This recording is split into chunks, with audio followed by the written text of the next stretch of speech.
This is the Enduring Minds podcast, part of the Everyday Athlete Podcast Network, where we talk about the intersection of endurance sports and mental health. And I am your co host, Evan Birch, and I'd like to introduce Jason Bahamundi, voted most likely to make you cry on a podcast in a good way, and also have you answer that's a really good question. I have a tally going on in my brand new to-do list so that we can see what happens on our 2026 Wrapped at the end of this year. Yeah, we have a little fun with it. That's for sure. That's How it. how are things going with you? You've been having some recent travel over the holidays? We did. We went to Philly and New York, and I just told Lori, like, it's weird being in LA on January 5th, 6th, or 7th, whatever it is now, because winter is happening everywhere else but here. And so I'm like, oh, it's springtime already, and everybody else is in there, bundled up in 20-degree weather. Yeah, can confirm that winter is happening in Canada currently as I look out my window. There's no doubt about that. Yeah, the sun is bright here. I think it's probably a balmy 67 degrees today. Yeah, absolutely. Well, I would like to introduce our guest, Elliott Rector. He is a former lawyer turned men's work facilitator, retreat leader. He is a runner, has gone through, unfortunately, a couple of injuries over the last few years that have been keeping him out of running. But really, Elliott is an incredible individual. I got connected with him through another one of our podcast guests, Des, who I've introduced you to as well, Jason. Yep. And really, Elliott is about creating spaces for men to really step out of that performance mode, whether it's career, sport, life, and really stepping into presence. So he really sits at that intersection of what we all want to talk about. So I'd like to bring Elliott up to us today. Hey guys. Hey Elliott, how are you doing today? Great. Thanks for having me. So we like to just start right off the bat, super simple. Who is Elliott? I gave everybody the rundown of what you do and what you're about, but who is Elliott in your words? Yeah, well, I live in Oakland, California. I've lived here for a while. I am a father of two beautiful children, and a husband and a son. And I, as you said, I still am a licensed attorney, so not necessarily former litigation attorney. And yeah, I made this shift to starting my own company and working at the confluence of business law and leadership, and really weaving in principles of leadership through wilderness experiences and through the lens of how the world can teach us how to be a more full part of who we are and our communities, and to bring our kind of our truest sense of self. And as you said, like some of those principles are slowing down and tuning to, the inner voices that I think sometimes or many times we just ignore, or that maybe they torment us, and we are trying to figure out, what are the ways that we can live and work with those feelings, emotions, and then channel those into, living a more aligned life with those principles. And I think one of the big pieces of that is bringing different modalities, and that's like the men's work, having movement, breath work, embodied practices, not just having a conversation. And I really think movement in the wilderness is like the critical piece of that. I want to hit rewind for a moment before we get too far into the work that you're doing. When Evan asked that question, or when I asked that question to open up the show, I'm keenly aware and dialed into the answer. And I don't recall anybody ever answering the question with where they are currently living. They usually say, I'm a father, I'm a best friend, I'm a this, I'm a that, or whatever. Yeah. You led with Oakland. So why did you lead with that, do you think? How important is Oakland to you? in where you live and what you're doing? Yeah, really great question. I actually had a conversation a few weeks back with someone, and there's always this idea of place, the sense of place. I grew up in Portland, Oregon, and the Northwest is, my childhood place. And then I went to school back east, and then landed in California unexpectedly, and have made my home here. And so the reason I think I led with Oakland is it's my home, and this foundational center of life for me is so connected to the ocean, to the forests and the mountains, and I'm at kind of the confluence of that here in the Bay Area. That's awesome. So our Everyday Athlete Clubhouse Run Club Tour is being launched in Oakland. We're going to be running the Oakland Marathon in late March. And it's interesting because, and the reason why we picked Oakland to start with is because it really depicts from a city perspective who we are as a group, right? We're a tightly knit community that wants to pull for each other. And when I think of Oakland from a quote unquote stereotypical perspective, that's what I see. You have you have underrepresented groups in there. You have tough, you have gritty, you have people who are going to show up for each other. And that's kind of how we define ourselves. So it's really cool to hear your take on Oakland as we're getting ready to head up there in a few months to also run the marathon. Yeah, it's interesting you say that, because I started a run club. It was a Territory Sunrise Club here pre-COVID. And that's actually how I met Des. He showed up and we just connected immediately. And that club was really, it's exactly what you talked about. It was just all community based. It drew from the city of San Francisco, but all throughout the East Bay. And the reason I created that was to have this openness and warm kind of invitation to trail running, and that anybody could show up. And we had elite trail runners. We had some people that just showed up because they wanted to feel a part of something and experience what it was like to, run to, we were in Tilden Park mostly, but ran the trails of, you get to the ridge line and the sun is rising and over the east there. And it's just like that awestruck kind of experience and doing it with others. And so it was very clear to me there was a need. And this was a while ago, 2017, 2018. And building community and to continue that. And I certainly want to continue. I do that with, the work I do. And I think there's a real need for that. So it's great that you're coming down here to do that and be part of that. I can't wait. And yeah. You've had obviously a lot of life changes since starting that run club. We'll go there because we're already talking about running. And the question I have is, what has changed, do you think, in the landscape of that running culture and that running world? You've seen the explosion of run clubs, the explosion of people making connections through running. I would just like to understand like a little bit of your history with running, and then what it is for you now. I know you can maybe touch on the injury that you've been managing for a while, which I can deeply empathize with. I'm going through my own right now. So maybe just touch on that, the history of your running and kind of what you see run culture being right now. Yeah. Very interesting question. Cause I started running, this picture when I was like, I think 7 or 8, and my dad was a marathon runner. It was in the 80s. It was coming off the big kind of rise in running, run clubs emerging in the 70s and 80s.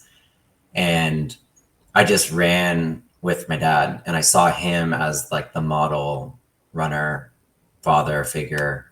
And we did everything. He would take me on backcountry skiing trips up in the Cascades. We would do all sorts of activities around running.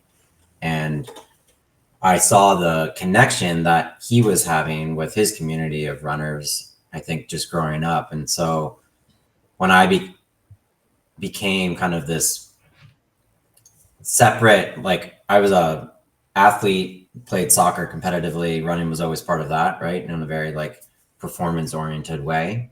And in my 20s, I started to get into half marathons and marathons. And I think it's really, the influence from my dad and the interest in kind of pushing, performance and limits in that way. With at that time, there weren't, I think the rise of running was coming. The run club culture was growing, and now it's like it's everything. It's fashion. It's like it's performance. It's still community for sure, but that community, I think with COVID, it sort of took this lull, and then it's like this reemergence almost of seeking in-person connection and running any kind of movement, but running certainly does that. It brings people together, whether it's shared goals, invitation to participate in a race together. Certainly in the ultra context, even just being out on the trails with somebody for long periods of time, the conversations and the time together builds those bonds that I think just provides immense value in this world that is so digitized. And yeah, so I think the need is as strong as ever.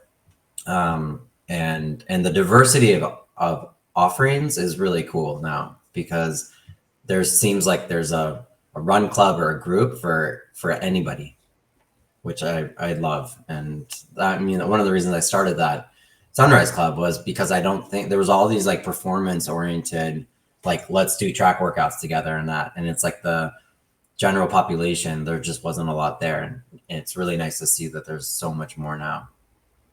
Yeah, that's incredible. And maybe just quickly touch on why you're out of running right now. Has the last few years looked like for you?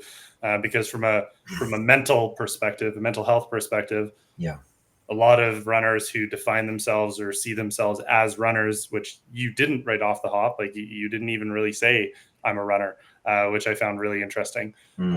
So what has it been for you managing the injury from a physical perspective, but also from the mental health side of things? Because that obviously has changed a lot of what your day-to-day looks like. Yeah.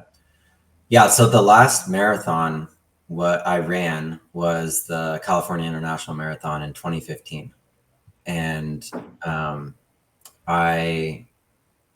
it's so interesting that shift from like road running, time-based running.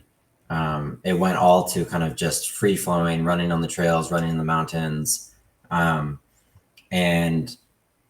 then I had my first child in 2019 and then second in 2022. And I had like a shoulder surgery and then an Achilles surgery that followed that. And then the second Achilles surgery.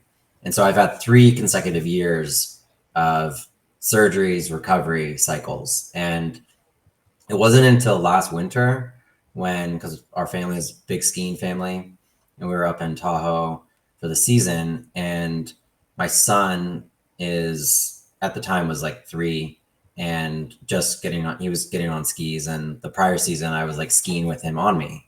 And this last season I was in a boot and I was shoveling snow with him. And it was the first moment where I was like, this orientation around my identity as a runner and all the things that come with that, whether it's like being an athlete, like not feeling like an athlete, like who am I if I'm not an athlete? I've been an athlete my entire life in different forms.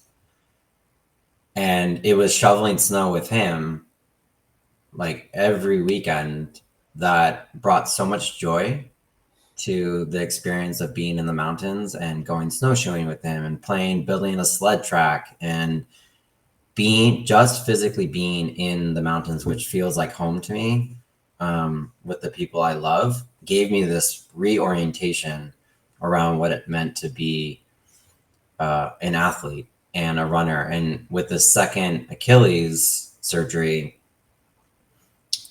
it's really been like I've had to look inwards and rely on these different modalities that I'm integrating into like the men's work and the retreat. So it's breath work, it's daily meditation that allows me to feel the parts of who I am and really like step into confidently, like I am all of these things. I'm the father, you know, the son, the husband. I'm also like, I am an athlete.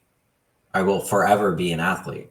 And that right now is like, I look down at my daughter and she's like bouncing, like jumping. She just turned 6. She's jumping up and down next to me with this joyful energy. And I'm like, I just want to do that.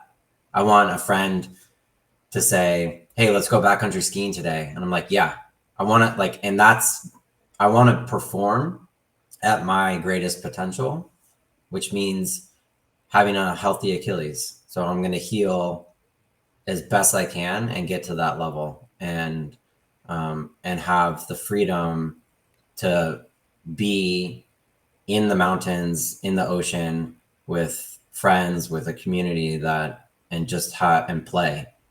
And that's my new orientation around what it means to be an athlete, which is why I didn't say I don't identify as a runner. Like running is part of like the whole it's not even a toolkit, but the whole array of things I can do to experience this life. One thing I had written down from your prior answer was about your connection to your dad in running. And then you brought up your own son, and I wrote dad-son connection. And just to give you some background, I lost my dad when I was 23 years old. So I've lived more of my life without my father in my life than I had with my father in my life. And so as you're talking, I'm thinking to myself, I wonder if there may have been a different approach to this idea of sport and activity and connection to your son if you didn't get injured, trying to emulate what your dad and your father and your connection was as you were growing up, because the running community and everything else. But now you're injured. And so now you're like, I'd like to get back to that athlete and I'd like to do that. But here I am shoveling snow and I'm present in the moment and I'm outside and I'm seeing it. Do you think that the injury is sort of a blessing in disguise in the connection to your son and to your daughter for that matter as well, that you may not have had if you didn't get injured? I mean, yeah, it's like 100% yes. And what I think is the nuance there is my dad was like he loves gardening. And so he would spend hours and hours gardening. And I would be out building like a tree fort with like the old wood from a fence that he took down and rebuilt a new fence. So there was this like, I think my upbringing and, you know, how I saw my dad and his role, such like an active role as a father in my life and in all aspects, shows up in different ways. And so, yeah, I think the snow shoveling and like my son loves to build. And like, that's a huge, like now we're spending time doing things that I can do without movement and the use of my legs. And prior to these injuries, yeah, I would take my kids out to the soccer field and we'd be running around and playing soccer and doing the more kind of like team oriented sports that I grew up playing. And we have a basketball hoop right here. And like, I can stand there and we can shoot hoops together. And it's interesting, the question too, because like my son burned his hand up in Tahoe a couple of years ago, and they wrapped his hand. It was his right hand was dominant, and I was teaching him basketball at the time. And so I grew up, my dad taught me, he played basketball and I played basketball, and we spent hours shooting hoops together and working on drills. And it was like always right hand, left hand, right hand, left hand. And so like when he burned his hand and he was in this mitt, I taught him basketball. And now to this day, it's like he's playing with both hands. And it's similar, this adaptability and finding, it comes back to like finding joy in what you have and the utility of and resourcefulness that we come up with when we're going through, you know, setbacks, injuries, and, you know, the loss. So yes, a defiant yes. One of the things that we're keen on here on the show and throughout the Run Try Bike community is perspective. And as you were talking about your son burning his hand and now having to practice left-handed, it hit me like a 2x4 in this sense of the perspective we gain going through hardships is immense if we're capable of capturing that perspective. Instead of like, there's an opportunity to give yourself grace. There's an opportunity to be in your feels, and then you have to step forward and gaining that perspective. And I'm wondering if dealing with your son and his burned hand, your own Achilles issue, and then also the men's retreats that you're doing, like how often does perspective kind of come around into your life? Yeah. Yeah. And to add to that, I think to give the whole picture, I've been over the last 5 years, our family has gone through a number of challenges. My dad has Alzheimer's, and that's been it's an awful disease, and I've been navigating that as best as I can. And I think it speaks to our generation, this generation of like the, you know, they call it the sandwich generation of parents and being an adult child and going through this experience and understanding like in real time, like what it means to lose parts of that relationship. And also I'm forming new relationships with my children. My wife last summer had brain surgery, and we navigated that and confronting the potential reality that I would be a single father and lose Allegra, my wife, and what that would do to our family, and to show up and support her through that. And yeah, I had my first Achilles surgery the day, I think it was the week she went back to work after her brain surgery. And so when you talk about like perspective, I think when you're in it, and this is what we, you know, I do this professionally with the people I work with, the organizations, and with the men's work, it's this spectrum of like the, you know, 10,000 foot perspective of like, what is, you know, a year in reflection or a month in reflection, or like, what is my life? What are the big themes of my life? And then you're in it, like on a daily basis, moment to moment. And to bring it to running, it's so instructive, running, because you have to focus on the details in that in the moment presence, and those details matter. They matter to showing up, and, you know, your children knowing that you're here, and there's that sense of safety and connection and presence.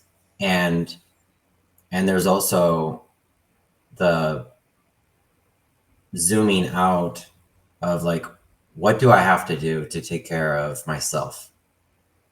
What do I have to do to take care of others? How much bandwidth and capacity do I have? And how long can I sustain this for? And you think about like, you know, these ultras or a marathon, it's like you go through all these cycles through it. And I think the perspective is like, it changes, and it's like we go through these phases, and new perspectives arise, the ability that we have to release, and I think is really difficult, and that's a lot of the work that that I'm currently involved, in leading, because that accumulation of holding and holding and holding just becomes like heavier and heavier and heavier. And so when we can bring new perspectives, that's wonderful. But I think it's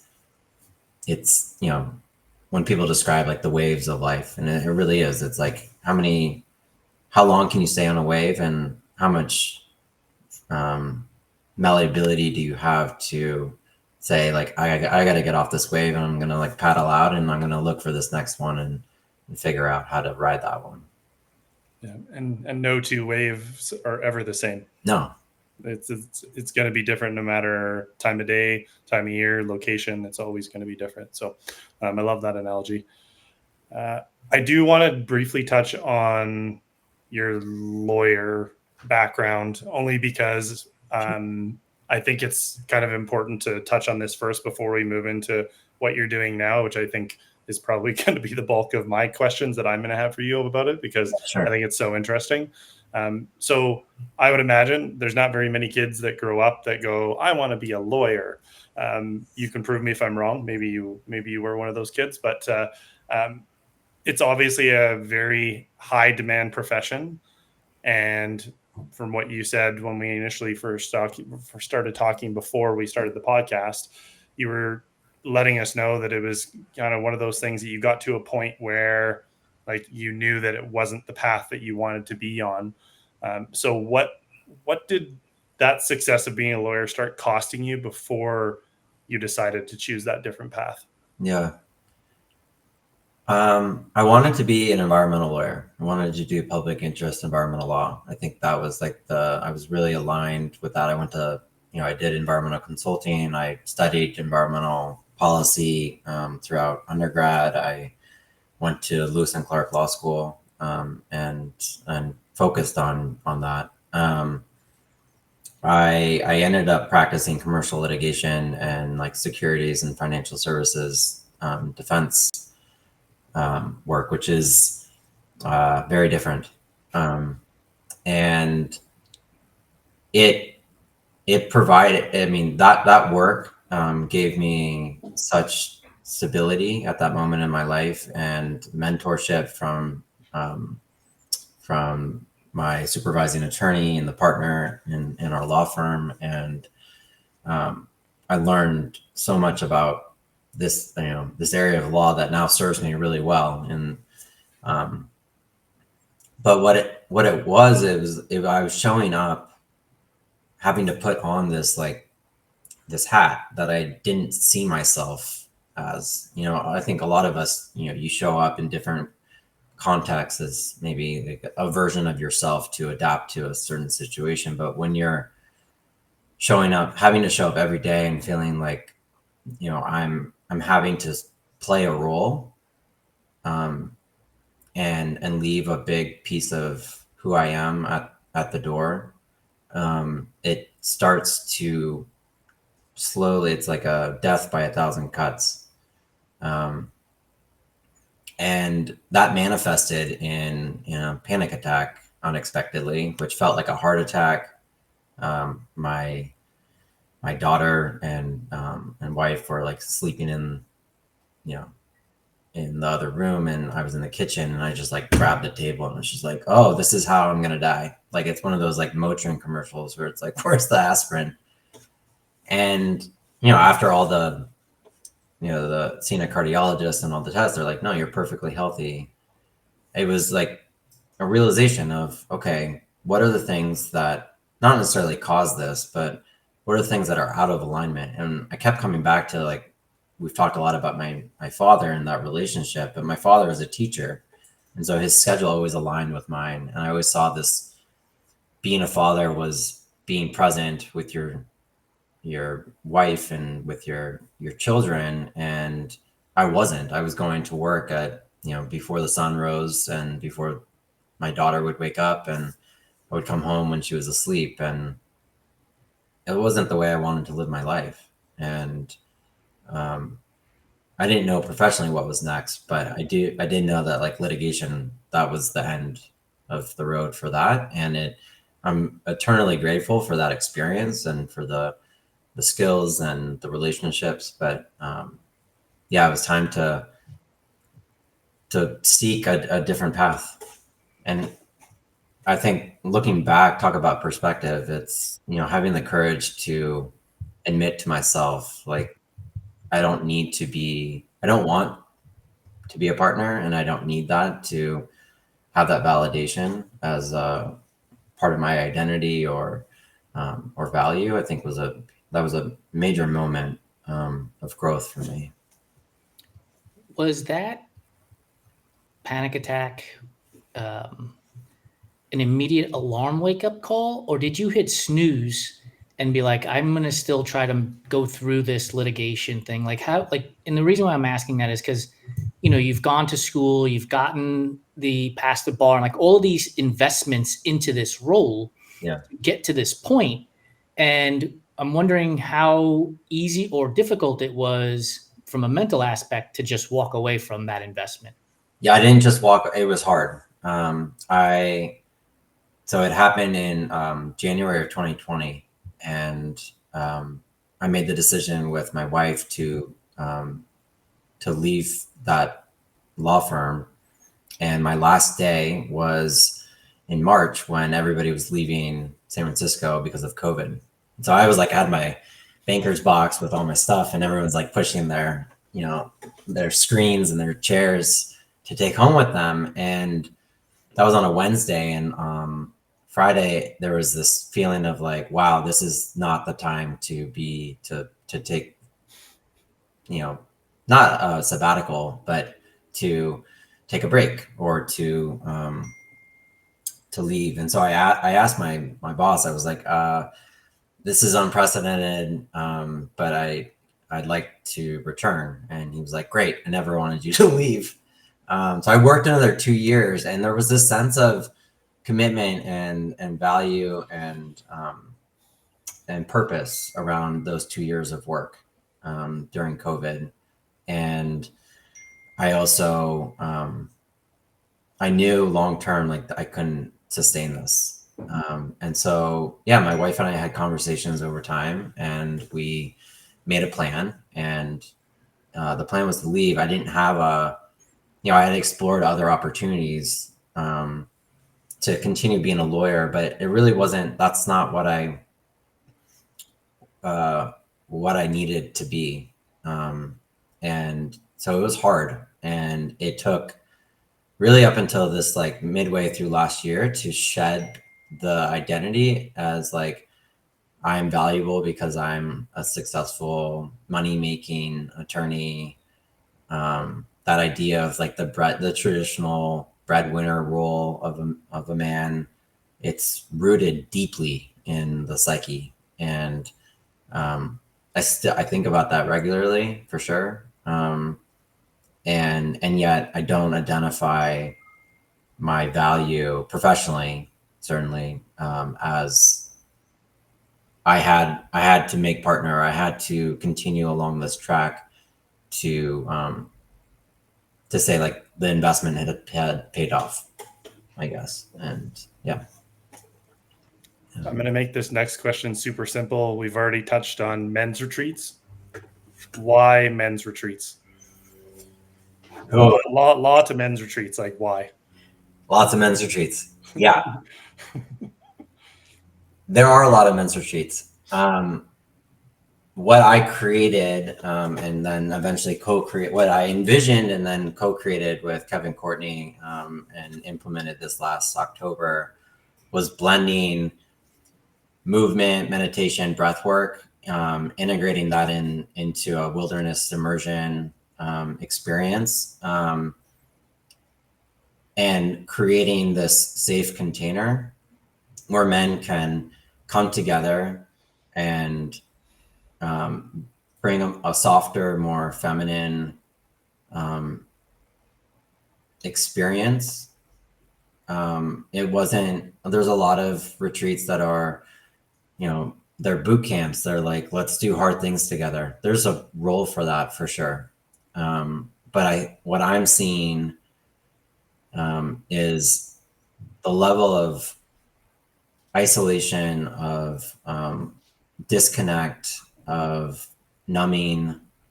To me, the response to that is safety, it's community, it's nourishment, it's movement, it's trying to find different modalities that are approachable, that you can integrate, you can use. And yeah, I created something that wasn't available, hadn't been created before, and I think is a beautiful way to enter the men's workspace, not as a response to what's offered out there, what you see kind of, in social media, or a lot of authors are writing about kind of, the crisis of masculinity in America, and the MAGA movement. And it's not a direct rebuttal to that, but I do think there's a gap in the offerings of what many men desperately need. And the retreat is one piece of a greater body of work that I'm working to provide, with the goal of creating broader connection and community in person. That's the critical piece, not through Instagram or digital formats, or it's in-person connection through shared experiences. I quit drinking alcohol about 14, 15 years ago. And that should have been a moment of enlightenment, right? Quit drinking, have clearer mind. But I think I was fighting all of the things for such a long time, until I would say 2 or 3 years ago, when I finally stepped away from this idea of this is what a man is supposed to be, and realized I just need to be who I am. And so my wife and I will call it the woo-woo stuff, the breathing, the journaling, the meditating, and sort of started leaning into that more and more. How difficult is it, or maybe it's not, for you to find men who are, I want to get into this meditation and breathing and connect with other men? And you said on a feminine level, which I completely understood. And it gave me a lift in my feelings, like, yes, that's what we need more of, to connect on that side of it all. But do you find it that there's still resistance to that, or more and more men coming around to, I need this in my life? Yeah, I think there's the like the intellectual cognitive kind of response that men have to this work, or this kind of, even going on a retreat. They're like, oh, that's what women do, or that's not for me. Cool that you're doing it. A lot of friends were like, wow, good for you. Like, not for me, right? So I think that's fine. But I think there are a lot of men that either there's a barrier to the accessibility of these practices. So they're like, I'm not someone who does yoga. I don't know what breath work is. Like, that's not accessible. So they shut down at that point. And the men that came on this retreat, and the ones that I'm speaking with at, our men's group, and just encountering in the world, when they feel not the practices, but they feel that sense of connection to others, and they see themselves in another, whether it's someone telling them about their experience, or just it's that feeling of like, I think I need this, or I think like there's something there, and I'm willing. That's the key piece, is I'm willing to have the curiosity to come.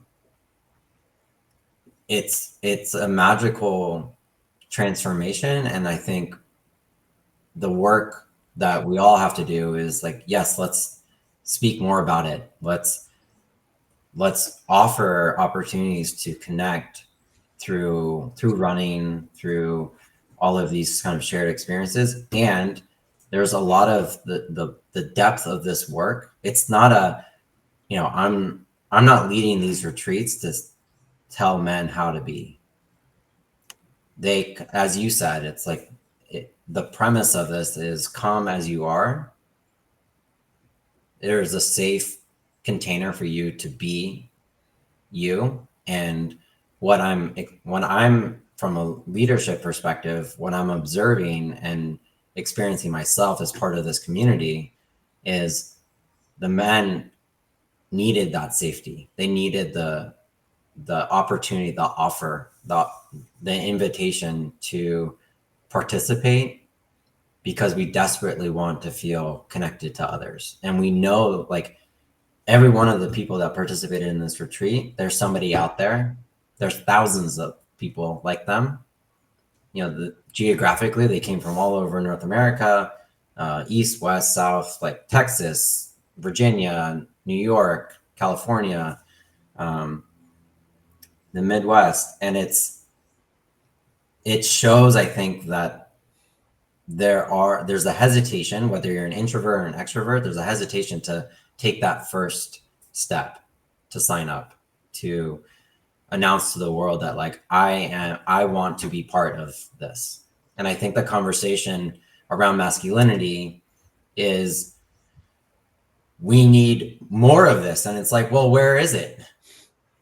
So now I'm creating that. And, again, my mission, my work is to create these opportunities for men, whether it's like a small gathering in Oakland, it's extended men's group over time, or it's like returning to this retreat as kind of this continuity of community and building out these in-person connections, because those are the staying relationships that really matter in these like moments of crisis, when like you need, with Alcoholics Anonymous, where is that person that you can call when I need that support? After this retreat, we had like a shared chat group. There was a real struggle with like reintegration. You go from being in this close group to back into our busy lives, and immediately it's like, oh man, like it's stressful. Work is asking me to do this. I have to and I'm like, oh, how do I navigate that? That's life. Well, now you have a support network to navigate with you. Yeah. And so building out that support network is my work, is our work. And I really believe that is how we will, reduce the rates of suicide, gun violence, like these. It's through in-person connections. And I certainly am one of many. But I think this approach that's a softer, quieter, safer,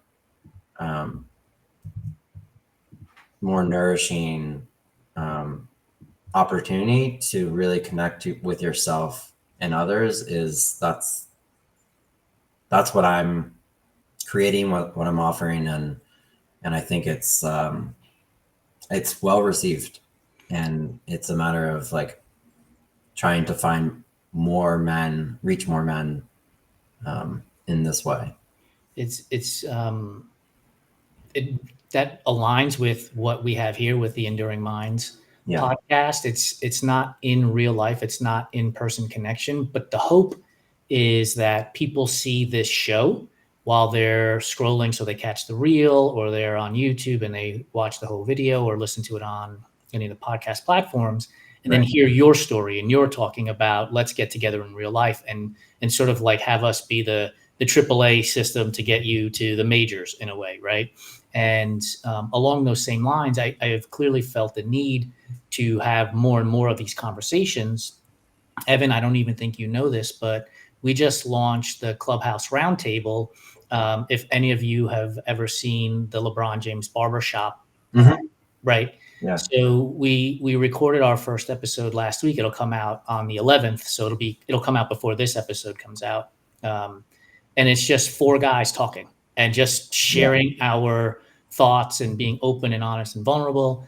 And then that's, again, not in real life connection, but my hope and my goal is that we can then take that and move into those in real life connections and move men from these supportive spaces digitally to supportive spaces in real life, and have those connections. So I'm with you on all of that stuff. And I think it's so super important that we as men begin to be open with ourselves and then be open to the outside world so that we can form those connections. And I know in the last 12 to 18 months, my life has changed tremendously because of Evan reaching out to have a conversation about not this show at all. And this is where we wound up. But even just a week or so ago, we had a conversation, wasn't recorded, wasn't a podcast. It was just two friends talking to each other. And that just meant the world to me, because I think that's what men are looking for. They just don't know where to look for it. Yeah. And then I'm like, how do we share this this message and offer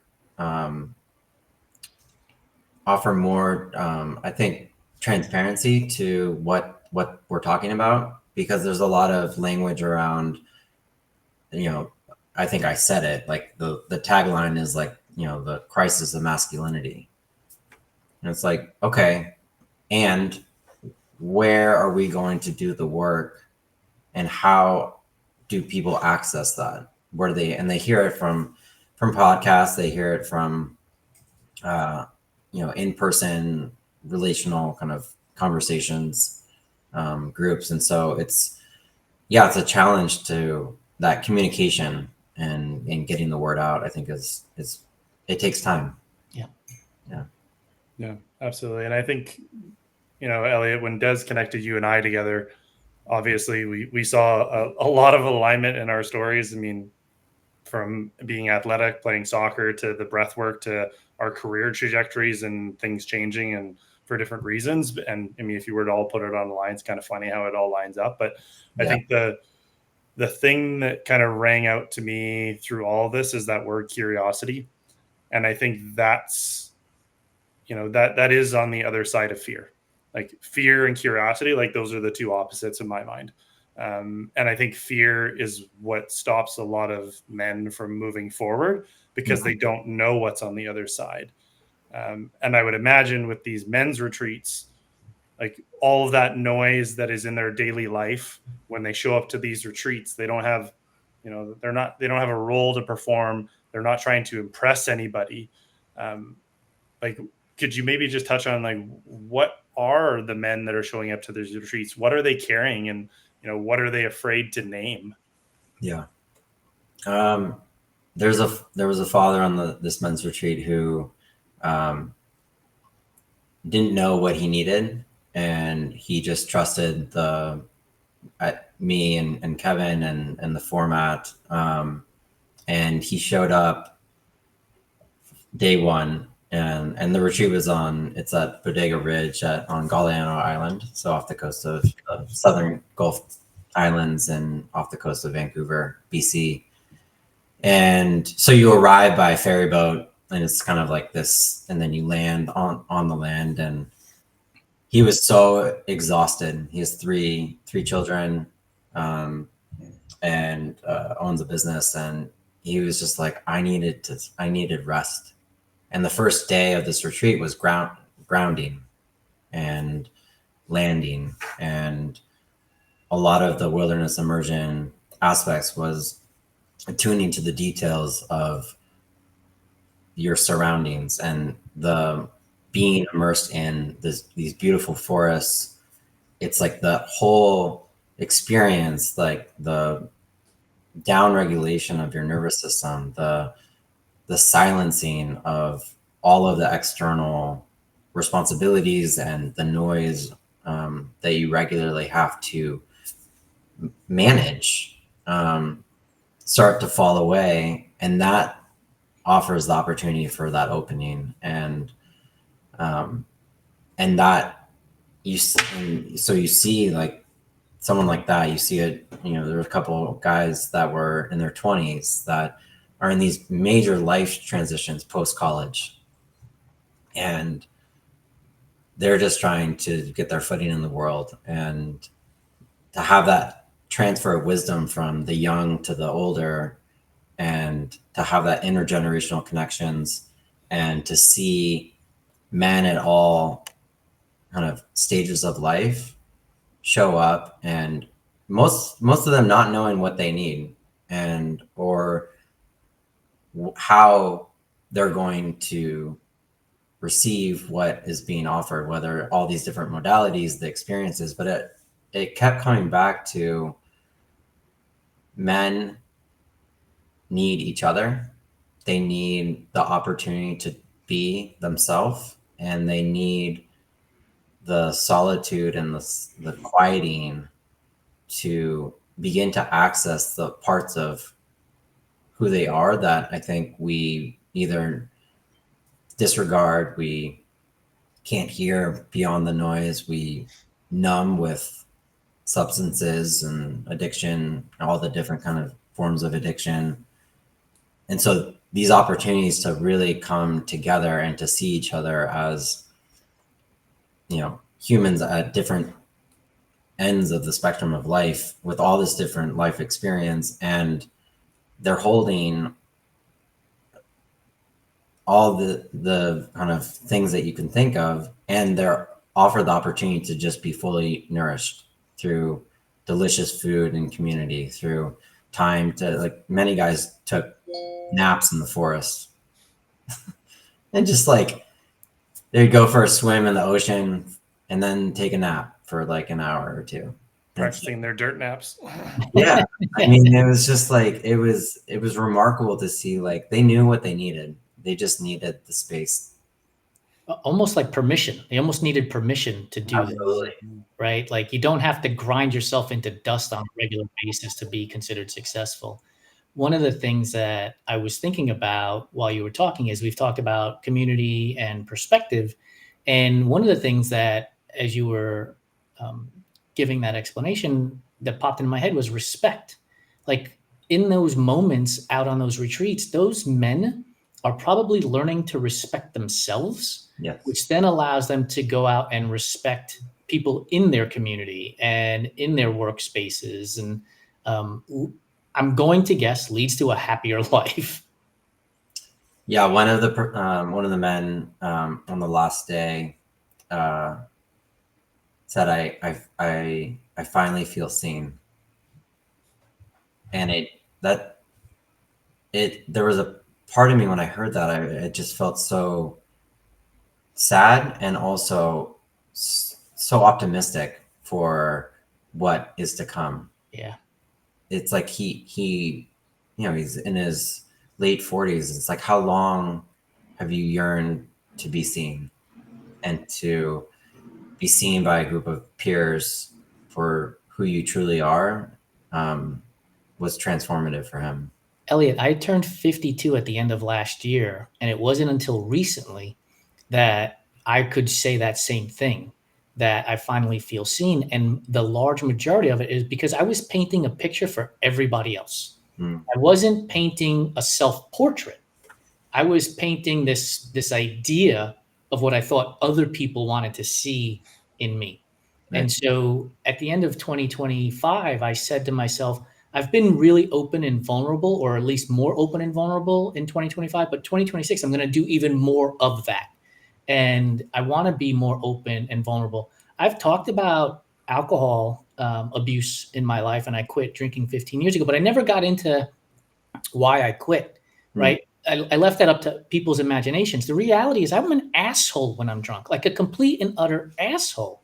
And I don't need that in my life. And being able to say that is like freeing, and it's giving me respect for myself and why I quit. And now hopefully somebody else who hears that can feel the same way. So I have to imagine that these retreats that you are hosting and these men are going through are giving them so much more than they ever could have imagined they were going to get when they went into it.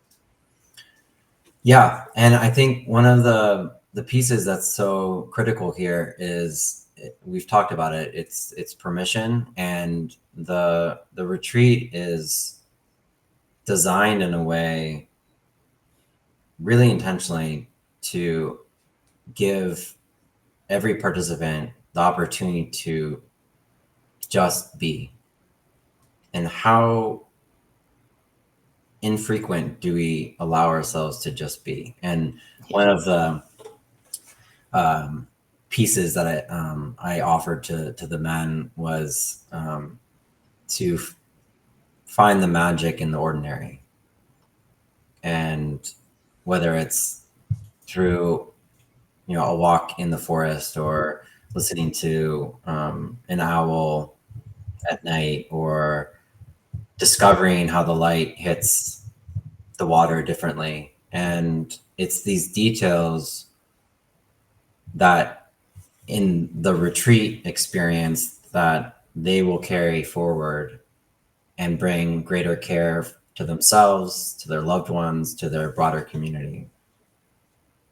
Yeah, it's moving from that doing to being, and I think that's we've all seen the archaic view, the stoic view of what we're supposed to be, and I think that is slowly dying, because I think the understanding that's coming up is like eventually your body is going to show you what that's going to do to it, if you don't have that ability to slow down. And I think that's what's so beautiful about these retreats that you're hosting, Elliott. And um, I'm a huge champion of them, and I hope I get the opportunity to go to one, because I think showing them that there's another way that you can do this life, that it doesn't have to be constantly on and only thinking that your only value is of being a provider for your family, or being that the partner in a law firm, the supervisor of a dispatch center, the head of a giant marketing CEO company. Jason, like, though, that doesn't mean anything when you strip that all away. Like, what do you have left? And I think that's where that presence comes in. That's where all of those pieces come in. And I think the question that I would just kind of ask you in this kind of last little bit here, Elliott, is what do you wish you had listened to earlier?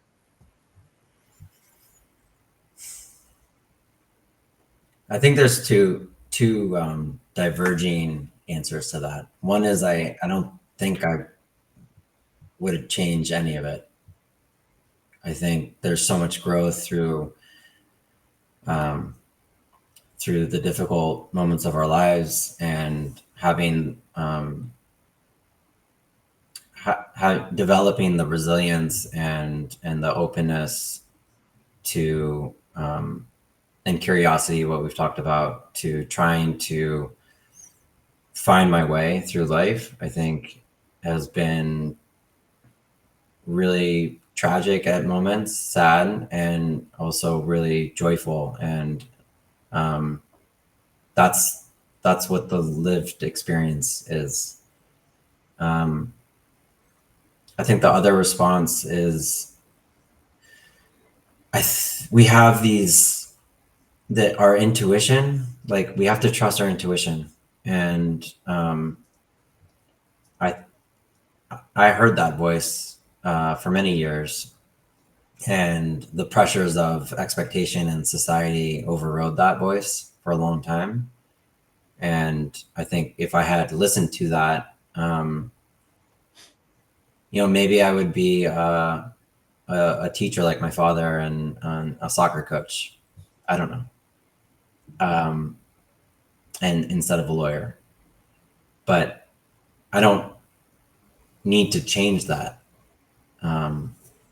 And where I am now, I sit in a role where I am a teacher. I'm a guide. I'm a peer. I've incorporated, my lived experience and the knowledge I've accumulated. And I think I'm in a place where all of that struggle has developed into resilience, which has then given me these layers of, it's almost like calluses that you develop over time. And yeah, I wouldn't shave those calluses off. I think you learn to live with them and turn those into like the joyful, like the substance of what it means to be here together.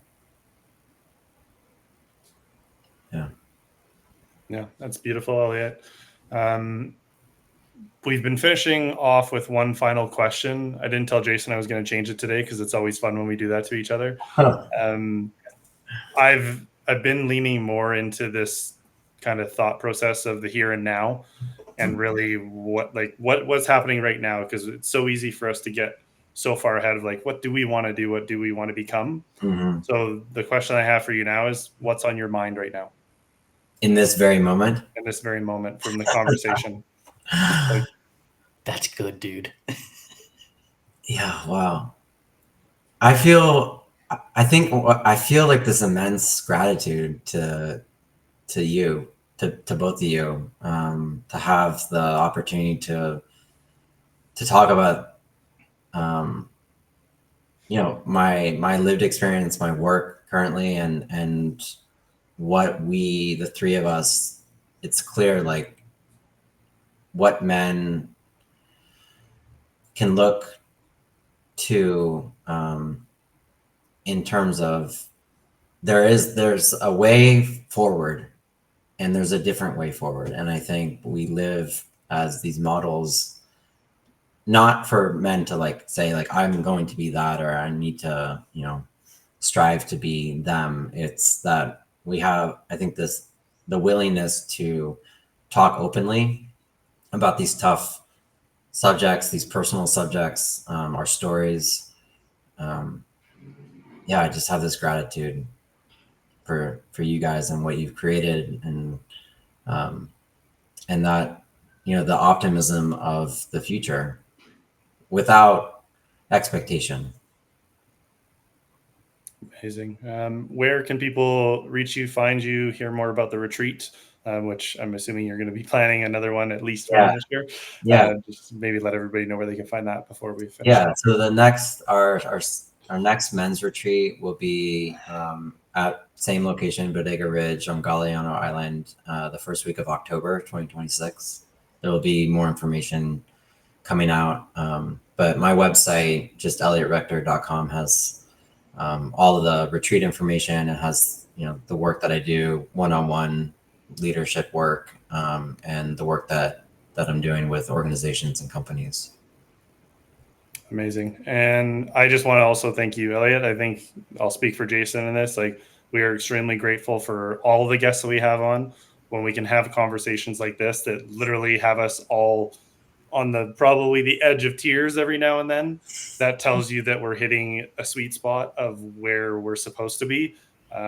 So thank you for being a part of the episode today. And for everybody that's listening, you can find the Enduring Minds podcast on the Everyday Athlete Podcast Network. And we just released our newest episode, January 7th, which you'll be listening to when you hear this one, with Hal Jankowski.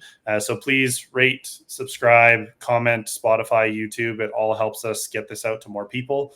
And in saying all that, keep going the distance, breaking the silence together. Thanks from both Jason and I.